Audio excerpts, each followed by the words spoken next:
मुल्क भर में हर जानिब खुशियों के रंग हैं। ईद उल फितर पर हर चेहरा मसरूर है, हर दिल शाद है। लोग परेशानियों को भुला बैठे हैं, गिले शिकवों को फरामोश कर दिया है। मिलने मिलाने और मुबारकबादों का सिलसिला चल पड़ा है। केक, मिठाई और शीर खुरमे के दौर होने लगे हैं। बच्चों ने भी ईदी की सूरत में डिमांड लिस्ट दे दी है। अल्लाहु अकबर। खुशियों और मुसर्रतों की दीद, अहले वतन को मुबारक हो हंसती मुस्कुराती ईद।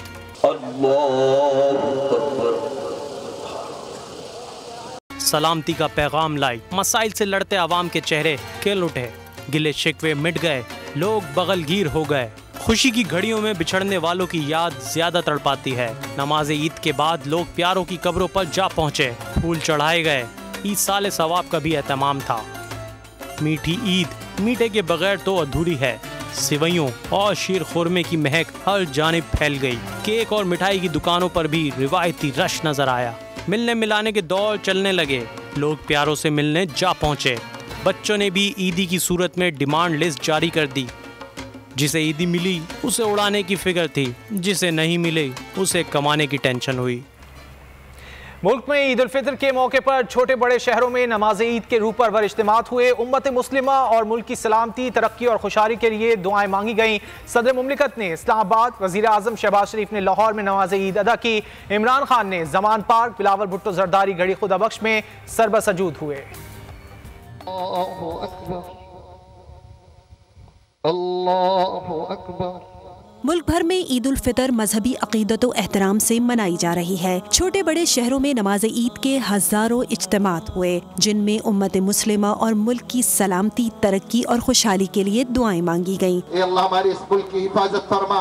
अल्लाह इस मुल्क और इस मुल्क में रहने वालों को तमाम जमीनी और आसमानी अजाब से अपनी हिफ्ज़ व अमान में ले लीजिए। सदर आरिफ अलवी ने इस्लामाबाद की शाह फैसल मस्जिद में नमाज ईद अदा की। वजीर आजम शहबाज शरीफ ने लाहौर में नमाज ईद अदा की। चेयरमैन सेनेट सादिक संजरानी ने ईद की नमाज कोयटा में पढ़ी। गवर्नर हाउस पेशावर में गवर्नर गुलाम अली और निगरान वजीर आला आजम खान ने नमाज ईद अदा की। चेयरमैन PTI इमरान खान ने जमान पार्क, बिलावल भुट्टो जरदारी गढ़ी खुदा बख्श में सरबसजूद हुए। शाह महमूद कुरैशी और यूसुफ रजा गिलानी ने मुल्तान, शेख रशीद ने लियाकत बाग रावलपिंडी में नमाज अदा की। सिराजुल हक ने मंसूरा लाहौर में ईद की नमाज पढ़ाई। कराची के पोलो ग्राउंड में गवर्नर सिंध और एडमिनिस्ट्रेटर कराची ने ईद की नमाज अदा की। ईद के मौके पर शहरियों की हिफाजत को यकीनी बनाने के लिए सिक्योरिटी के सख्त इंतजामात किए गए। और ईद उल फितर के पुरमुसरत मौके पर चेयरमैन तहरीक इंसाफ इमरान खान ने कौम को ईद की मुबारकबाद पेश की। बोल न्यूज़ के नुमाइंदे मोइन जुबैर से गुफ्तगू में इमरान खान का क्या कहना था, आपको दिखाते हैं। बिल्कुल खुशियों भरे इस लम्हे में आज हमारे साथ मौजूद हैं पाकिस्तान की मकबूल तरीन जमात के सरबराह चेयरमैन तहरीक इंसाफ इमरान खान। उनसे जानते हैं ईद के मौके पर वो क्या पैगाम देंगे बोल TV के नाज़रीन को। देखिए, बोल TV के देखने वालों को मैं आज ख़ास तौर पर एक पैगाम देना चाहता हूँ कि जिस तरह बोल TV खड़ा हुआ है आज़ादी राय के लिए और राय हक के लिए, और जिस तरह उन्होंने प्रेशर बर्दाश्त किए हैं, और मुझे पता है कि शुएब शेख को जिस तरह जेल में डाला गया और सिर्फ उसका कसूर ये था कि वो एक जालिम के सामने झुका नहीं, तो उसको जेल भी जाना पड़ा। और मुझे पता है आपके एक और किसी को पकड़ लिया इन्होंने, मार्केटिंग हेड को भी पकड़ लिया है। तो बोल TV के पहले तो सारे जो काम करने वाले हैं और शुएब शेख को मेरा पैगाम ये है कि देखें, ये ऊंच नीच ज़िंदगी का हिस्सा है। मुश्किल वक्त आते हैं चले जाते हैं, लेकिन ये मुश्किल वक्त में पता चल जाता है कि कौन राय हक पे और कौन वो लोग हैं जो कि जालिम का साथ देते हैं, ये भी वाज़ेह हो जाता है। और आज सारी कौम के सामने चीज़ें सामने आ गई हैं कि कौन किधर खड़ा है। तो बोल TV ने बहुत गेन किया इस टाइम पे। मैंने देखा है कि इनको, क्योंकि इन्होंने स्टैंड लिया है, इसकी वजह से बोल TV की व्यूअरशिप बहुत तेज़ी से बढ़ी है। तो सारे बोल TV के देखने वालों को मैं ईद मुबारक कहता हूँ। तो इमरान खान साहब हमारे साथ मौजूद थे और उनका ईद के मौके पर आपने पैगाम सुना। खैबर पख्तूनख्वा के गवर्नर हाजी गुलाम अली अवाम के साथ गवर्नर हाउस में ईद मना रहे हैं। गवर्नर ने बोल न्यूज़ फैमिली को ईद की मुबारकबाद दी और साथ में बोल न्यूज़ की तारीफ भी कर दी। कहते हैं अवाम के साथ ईद की खुशियां बांट रहे हैं। मजीद जान लेते हैं पेशावर से बोल न्यूज़ के नुमाइंदे नवाब शेर से, जो गवर्नर के साथ मौजूद हैं। पुख्तनख्वा के अवामी गवर्नर ने ईद के मौके पर गवर्नर हाउस के दरवाजे अवाम के लिए खोल दिए हैं और इस वक्त जो है वो अवाम के साथ ईद मना रहे हैं। मेरे साथ गवर्नर खैबर पुख्तनख्वा गुलाम अली साहब मौजूद हैं, उनसे बात करते।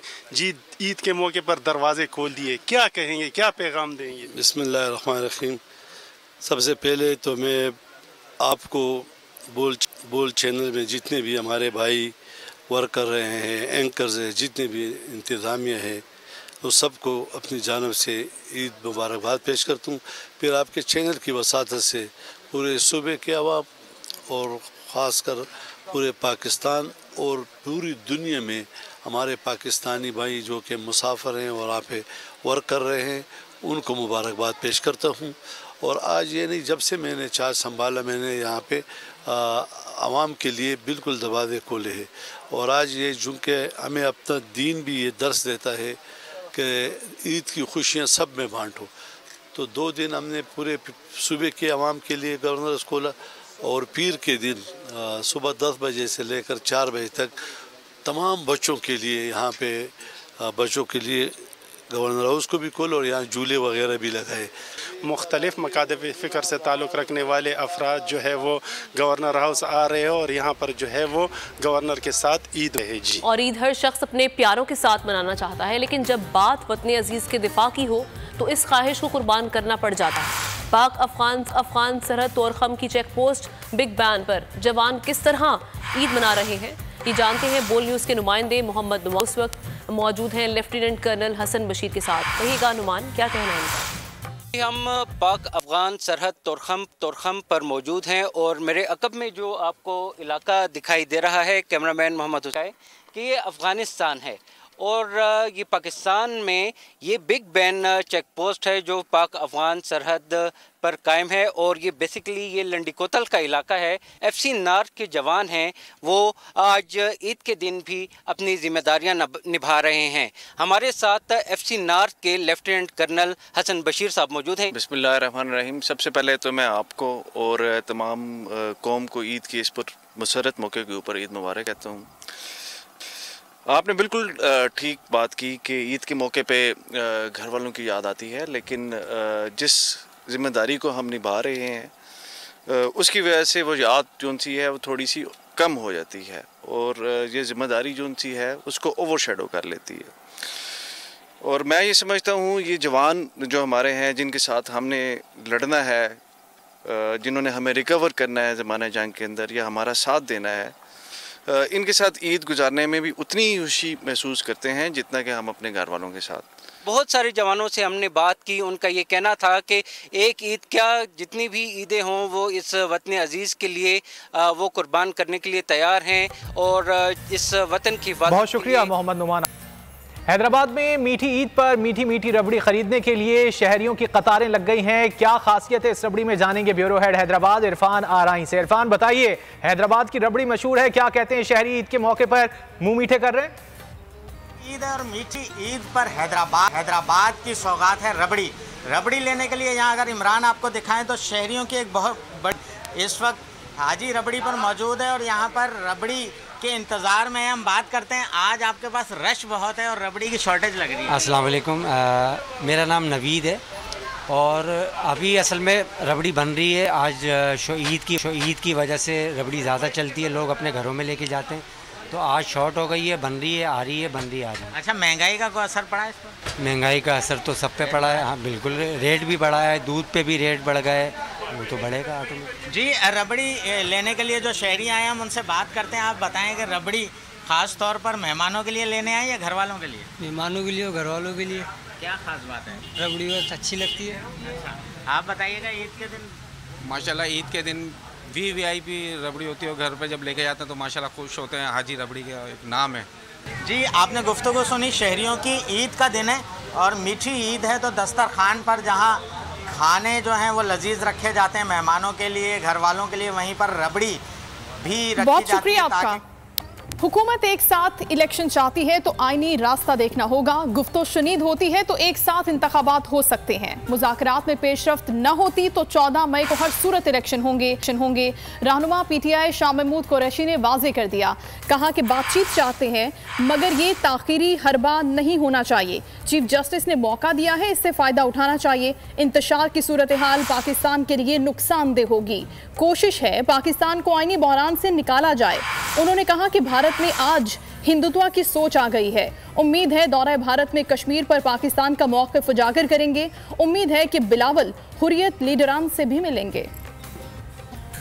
पाकिस्तान को जिस आईनी बहरान से दो चार कर दिया गया है उससे निकाला जाए, उसके लिए सुप्रीम कोर्ट ऑफ पाकिस्तान ने एक मौका फराहम किया है। हम मुज़ाकरात के लिए तैयार हैं, लेकिन हमारी शर्त यह है कि हमारा जो डायलॉग है वो आइन के दायरे के अंदर हो सकता है, आइन से मावरा नहीं हो सकता। हमें ये खौफ है कि कहीं PDM सरकार इस नशिस्त को ताखीर के लिए इस्तेमाल न करे। सुप्रीम कोर्ट का फैसला वाज़ेह है। मैं उम्मीद करता हूं कि 27 तारीख को सुप्रीम कोर्ट के फैसले के मुताबिक जो वसाइल इलेक्शन कमीशन को मिलने हैं वो मुहैया कर दिए जाएंगे। उससे हुकूमत की नीयत का एक पहला इजहार होगा। वो चाहते हैं कि एक दिन बैक वक्त सारे मुल्क में इंतखाब हो, तो उसके लिए भी हमें देखना होगा कि आईनी रास्ता क्या है। अगर एक कंसेंसस खुदा न खास्ता नहीं हो पाता, 14 मई का फैसला एक आईनी फैसला है। वो हिंदुस्तान जो एक वक्त में फख्र करता था कि हम एक सेकुलर स्टेट है, आज उनमें एक हिंदुत्व सोच गालिब आ गई है। SCO का इजलास भारत में होने चला है। मैं तवक्को करता हूँ कि अगर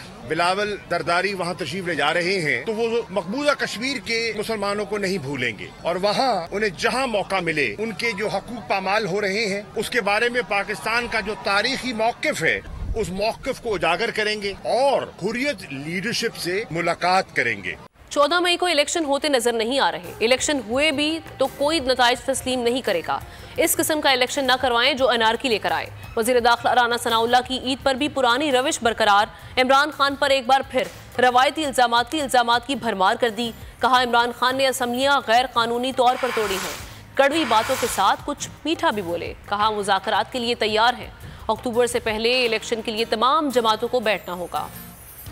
और एक फ़र्द वाहद जिसका नाम इमरान खान न्याजी है, वो उस वक्त से ये कोशिश कर रहा था कि इस कौम को तकसीम किया जाए, हर फर्द को दूसरे फर्द की इज्जत करने की बजाय इंसल्ट करने पे उकसाया जाए। और इस मकसद के लिए उसने बड़ी जद्दोजहद की है पिछले 9-10 साल। और उसके नतीजे में अब सूरत हाल इस वक्त ये है कि उसकी 4 साला पॉलिसियों की वजह से मुल्क जो है वो मुआशी बहरान का शिकार है। और ये मुआशी बहरान जो है ये इस वक्त जानलेवा साबित हो रहा है। हमारा मौक़िफ़ बड़ा वाज़ेह है कि आइन के मुताबिक इलेक्शन जो है वो एक ही दिन होने चाहिए और तमाम असम्बलियों के इलेक्शन जो है वो इकट्ठे होने चाहिए। अगर पंजाब का इलेक्शन पहले होता है और यहाँ पे एक सियासी हुकूमत मार्ज़े वजूद में आ जाती है, तो जब जनरल इलेक्शन होगा तो फिर वो क्यों कर वो हुकूमत जो है वो असरअंदाज नहीं होगी, भले वो हमारी हो या किसी और की हो। और उस इलेक्शन के रिजल्ट को कोई तस्लीम नहीं करेगा। तमाम सियासी जमातें जो है वो मिल बैठे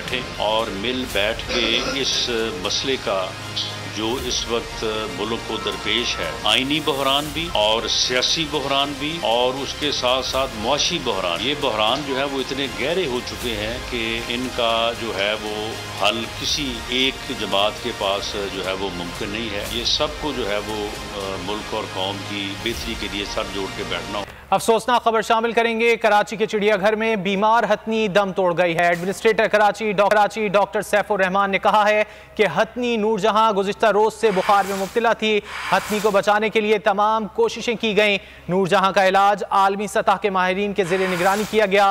नूरजहां के इलाज के लिए फोरपास की टीम भी कराची आई थी। तफसीलात जान लेते हैं बोल न्यूज़ के नुमाइंदे सलाहुद्दीन से। सलाहुद्दीन, अफसोसनाक खबर है, नूरजहां इंतकाल कर गई। हाँ जी बिल्कुल, कराची के चिड़ियाघर में जो बीमार हथनी थी वो आज दम तोड़ गई है और इस हवाले से एडमिनिस्ट्रेटर कराची की जानिब से भी इसकी तस्दीक कर दी गई है।